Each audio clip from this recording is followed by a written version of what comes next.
जी नमस्कार, मैं हूँ प्रज्ञा रश्मि और स्वागत है आप सभी का हमारे YouTube चैनल हिंदी ज्ञान वाहिनी पर। आज हम कहानियों की श्रृंखला में लेकर के आए हैं फणीश्वर नाथ रेणु की कहानी पहलवान की ढोलक। फणीश्वर नाथ रेणु जैसा कि एक आंचलिक उपन्यासकार कहानीकार के रूप में बहुत प्रसिद्ध हैं। इनकी यह कहानी व्यवस्था के बदलने के साथ लोक कला और इसके कलाकार के अप्रासंगिक हो जाने की कहानी है। राजा साहब की जगह नए राजकुमार का आकर जम जाना सिर्फ व्यक्तिगत सत्ता परिवर्तन नहीं, बल्कि ज़मीनी पुरानी व्यवस्था के पूरी तरह उलट जाने और उस पर सभ्यता के नाम पर एकदम नई व्यवस्था के आरोपित हो जाने का प्रतीक है। तो आइए सुनते हैं कहानी पहलवान की ढोलक। जाड़े का दिन, अमावस्या की रात, ठंडी और काली। मलेरिया और हैजे से पीड़ित गांव भयार्त शिशु की तरह थर थर कांप रहा था। पुरानी और उजड़ी बास फूस की झोपड़ियों में अंधकार और सन्नाटे का सम्मिलित साम्राज्य, अंधेरा और निस्तब्धता। अंधेरी रात चुपचाप आंसू बहा रही थी। निस्तब्धता करुण सिसकियों और आहों को बलपूर्वक अपने हृदय में ही दबाने की चेष्टा कर रही थी। आकाश में तारे चमक रहे थे, पृथ्वी पर कहीं प्रकाश का नाम नहीं। आकाश से टूटकर यदि कोई भावुक तारा पृथ्वी पर जाना भी चाहता तो उसकी ज्योति और शक्ति रास्ते में ही शेष हो जाती थी। अन्य तारे उसकी भावुकता अथवा असफलता पर खिलखिलाकर हंस पड़ते थे। सियारों का क्रंदन और पेचक की डरावनी आवाज कभी कभी निस्तब्धता को अवश्य भंग कर देती थी। गांव की झोपड़ियों से कराहने और कै करने की आवाज, हरे राम हे भगवान की टेर अवश्य सुनाई पड़ती थी। बच्चे भी कभी कभी निर्बल कंठों से माँ माँ पुकार कर रो पड़ते थे, पर इससे रात्रि की निस्तब्धता में विशेष बाधा नहीं पड़ती थी। कुत्तों में परिस्थिति को ताड़ने की एक विशेष बुद्धि होती है। वे दिन भर राख के घुरों पर गठरी की तरह सिकुड़कर मन मार कर पड़े रहते थे। संध्या या गंभीर रात्रि को सब मिलकर रोते थे। रात्रि अपनी भीषणताओं के साथ चलती रहती और उसकी सारी भीषणता को ताल ठोक कर ललकारती रहती थी। कौन? सिर्फ पहलवान की ढोलक। संध्या से लेकर प्रातः काल तक एक ही गति से बजती रहती, चढ़धा गिड़धा चढ़धा गिड़धा, यानी आजा भिड़ जा आजा भिड़ जा। बीच बीच में चटाक चढ़धा, यानी उठाकर पटक दे उठाकर पटक दे। यही आवाज़ मृत गांव में संजीवनी शक्ति भरती रहती थी। लुट्टन सिंह पहलवान। यूँ तो वो कहा करता था, लुट्टन सिंह पहलवान को होल इंडिया भर के लोग जानते हैं, किंतु उसके होल इंडिया की सीमा शायद एक जिले की सीमा के बराबर ही हो। जिले भर के लोग उसके नाम से अवश्य परिचित थे। लुट्टन के माता पिता उसे 9 वर्ष की उम्र में ही अनाथ बनाकर चल बसे थे। सौभाग्यवश शादी हो चुकी थी, वरना वह भी माँ बाप का अनुसरण करता। विधवा सास ने पाल पोस कर बड़ा किया। बचपन में वह गाय चराता, धारोष्ण दूध पीता और कसरत किया करता था। गांव के लोग उसकी सास को तरह तरह की तकलीफें दिया करते थे। लुट्टन के सिर पर कसरत की धुन लोगों से बदला लेने के लिए ही सवार हुई थी। नियमित कसरत ने किशोरावस्था में ही उसके सीने और बाहों को सुडौल तथा मांसल बना दिया था। जवानी में कदम रखते ही वह गांव में सबसे अच्छा पहलवान समझा जाने लगा। लोग उससे डरने लगे और वह दोनों हाथों को दोनों ओर 45 डिग्री की दूरी पर फैलाकर पहलवानों की भांति चलने लगा। वह कुश्ती भी लड़ता था। एक बार वह दंगल देखने श्यामनगर मेला गया। पहलवानों की कुश्ती और दांव पेच देखकर उससे नहीं रहा गया। जवानी की मस्ती और ढोल की ललकारती हुई आवाज ने उसकी नसों में बिजली उत्पन्न कर दी। उसने बिना कुछ सोचे समझे दंगल में शेर के बच्चे को चुनौती दे दी। शेर के बच्चे का असल नाम था चांद सिंह। वह अपने गुरु पहलवान बादल सिंह के साथ पंजाब से पहल श्यामनगर मेले में आया था। सुंदर जवान, अंग प्रत्यंग से सुंदरता टपक पड़ती थी। 3 दिनों में ही पंजाबी और पठान पहलवानों के गिरोह के अपनी जोड़ी और उम्र के सभी पट्टों को पछाड़कर उसने शेर के बच्चे की टाइटल प्राप्त कर ली थी। इसलिए वह दंगल के मैदान में लंगोट लगाकर एक अजीब किलकारी भरकर छोटी दुल्की लगाया करता था। देशी नौजवान पहलवान उससे लड़ने की कल्पना से भी घबराते थे। अपने टाइटल को सत्य प्रमाणित करने के लिए ही चांद सिंह बीच बीच में दहाड़ता फिरता था। श्यामनगर के दंगल और शिकार प्रिय वृद्ध राजा साहब उसे दरबार में रखने की बातें कर ही रहे थे कि लुट्टन ने शेर के बच्चे को चुनौती दे दी। सम्मान प्राप्त चांद सिंह पहले तो किंचित उसकी स्पर्धा पर मुस्कुराया, फिर बाज की तरह उस पर टूट पड़ा। शांत दर्शकों की भीड़ में खलबली मच गई। पागल है पागल, मरा मरा मरा।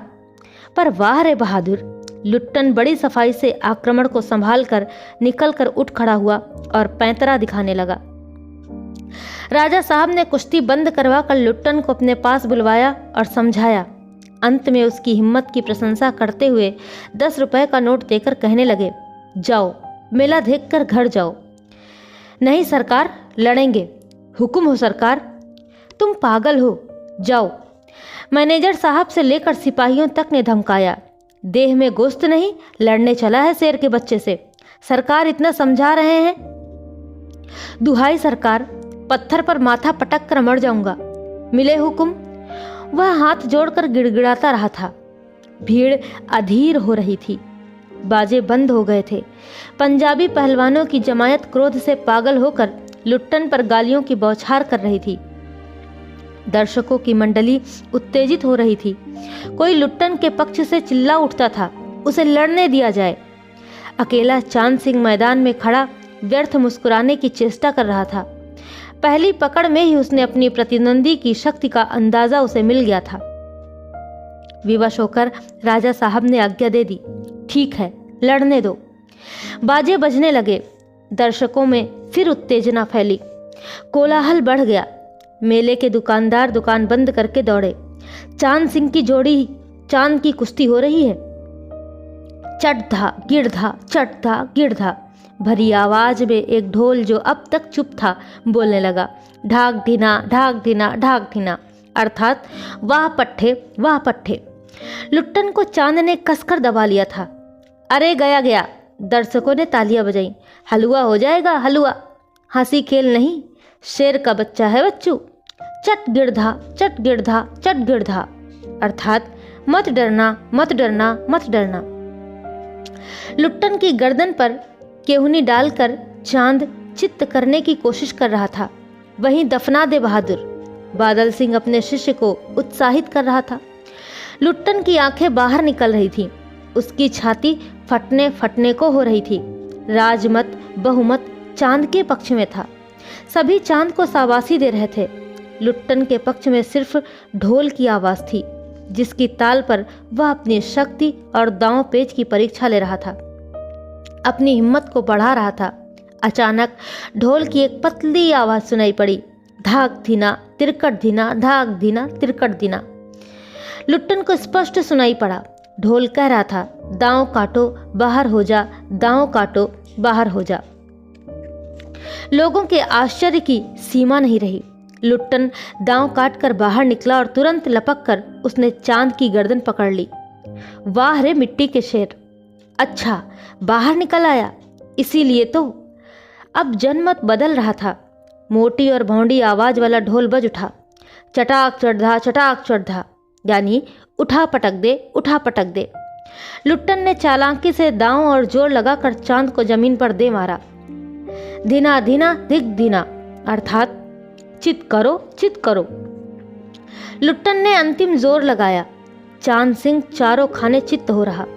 धा गिड़गिड़ धा, धा गिड़गिड़ धा, गिड़गिड़। वाह बहादुर वाह बहादुर वाह बहादुर। जनता यह स्थिर नहीं कर सकी कि किसकी जय ध्वनि की जाए।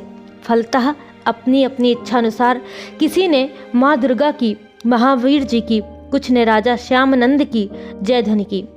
अंत में सम्मिलित जय से आकाश गूंज उठा। विजयी लुट्टन कूदता फांदता ताल ठोकता सबसे पहले बाजे वालों की ओर दौड़ा और ढोलों को श्रद्धापूर्वक प्रणाम किया। फिर दौड़कर उसने राजा साहब को गोद में उठा लिया। राजा साहब के कीमती कपड़े मिट्टी में सन गए।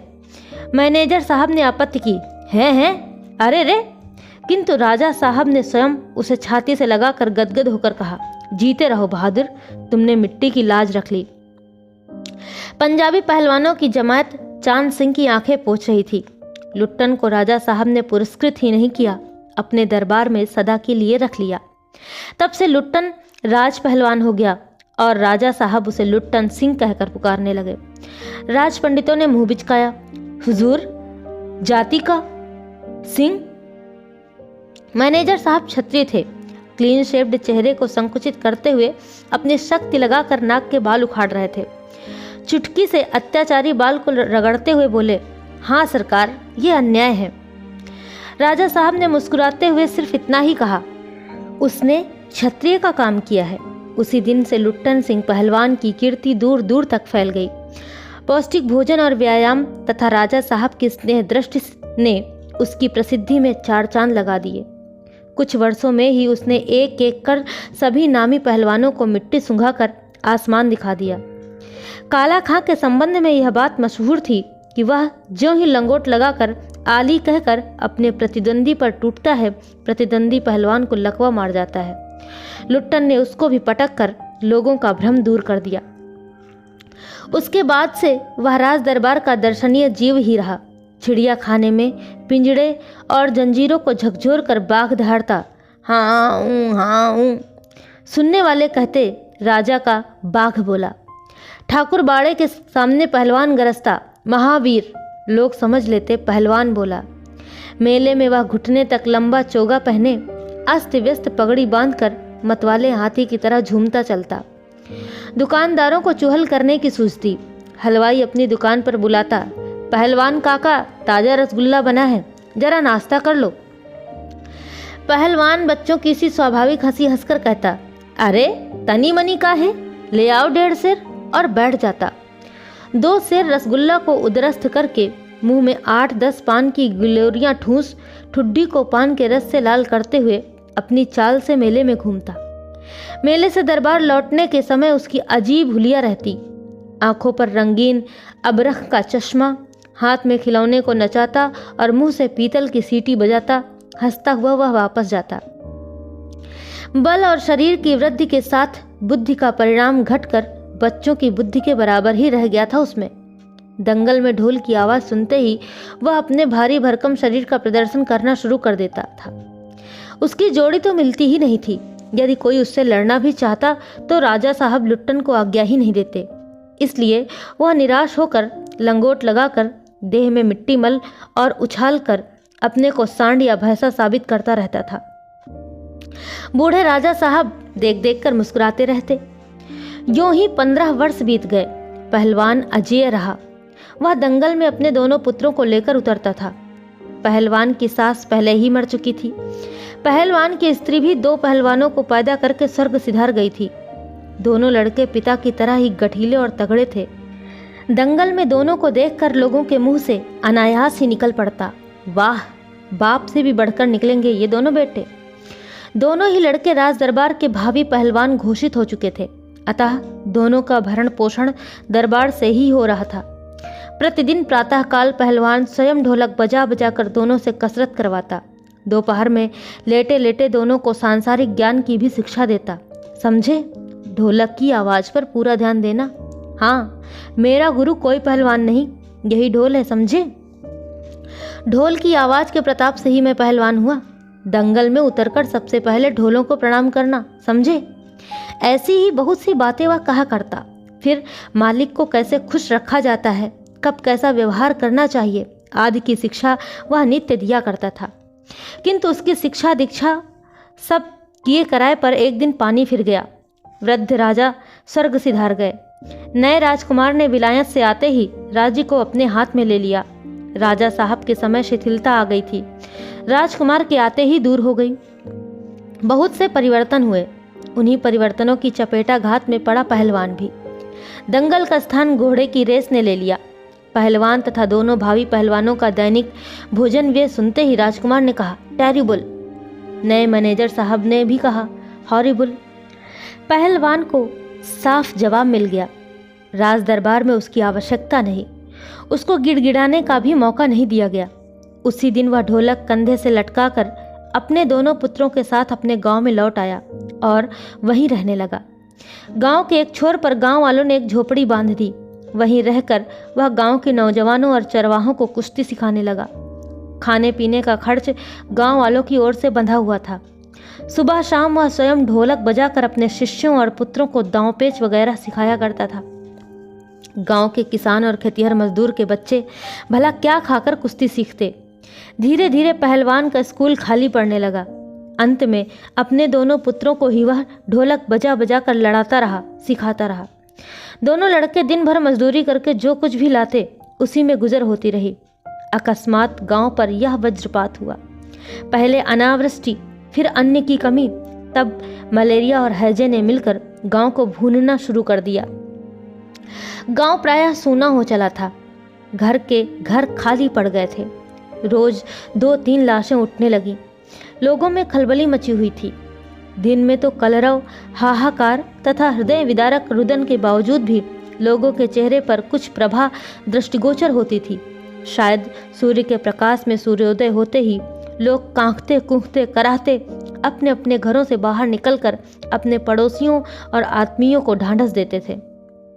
अरे क्या करोगी रोकर? दुल्हन, जो गया सो तो चला गया, वह तुम्हारा नहीं था। वह जो है उसको तो देखो।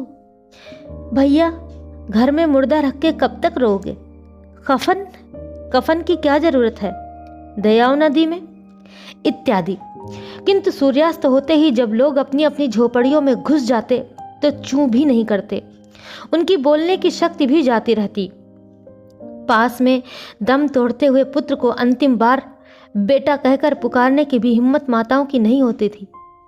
रात्रि की विभीषिका को सिर्फ पहलवान की ढोलक ही ललकार कर चुनौती देती रहती थी। पहलवान संध्या से सुबह तक चाहे जिस ख्याल से ढोलक बजाता हो, किंतु गांव के अर्धमृत औषधि उपचार पथ्य विहीन प्राणियों में वह संजीवनी शक्ति ही भरती थी।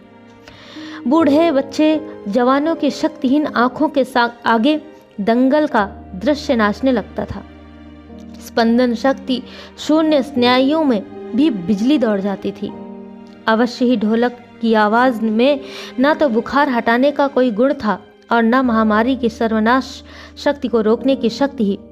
पर इसमें संदेह नहीं कि मरते हुए प्राणियों को आंख मूंदते समय कोई तकलीफ नहीं होती थी। मृत्यु से वे डरते नहीं थे।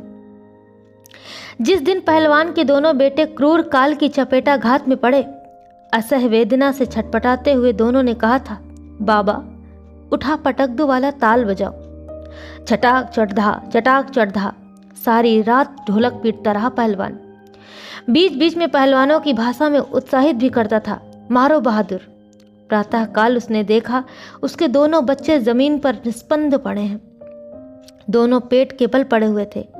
एक ने दांत से थोड़ी मिट्टी खोद ली थी। एक लंबी सांस लेकर पहलवान ने मुस्कुराने की चेष्टा की थी। दोनों बहादुर गिर पड़े। उस दिन पहलवान ने राजा श्यामानंद की दी हुई रेशमी जांघिया पहन ली। सारे शरीर में मिट्टी मल कर थोड़ी कसरत की, फिर दोनों पुत्रों को कंधों पर लाद कर नदी में बहा आया। लोगों ने सुना तो दंग रह गए। कितनों की हिम्मत टूट गई। किंतु रात में फिर पहलवान की ढोलक की आवाज प्रतिदिन की भांति सुनाई पड़ी। लोगों की हिम्मत दुगनी बढ़ गई।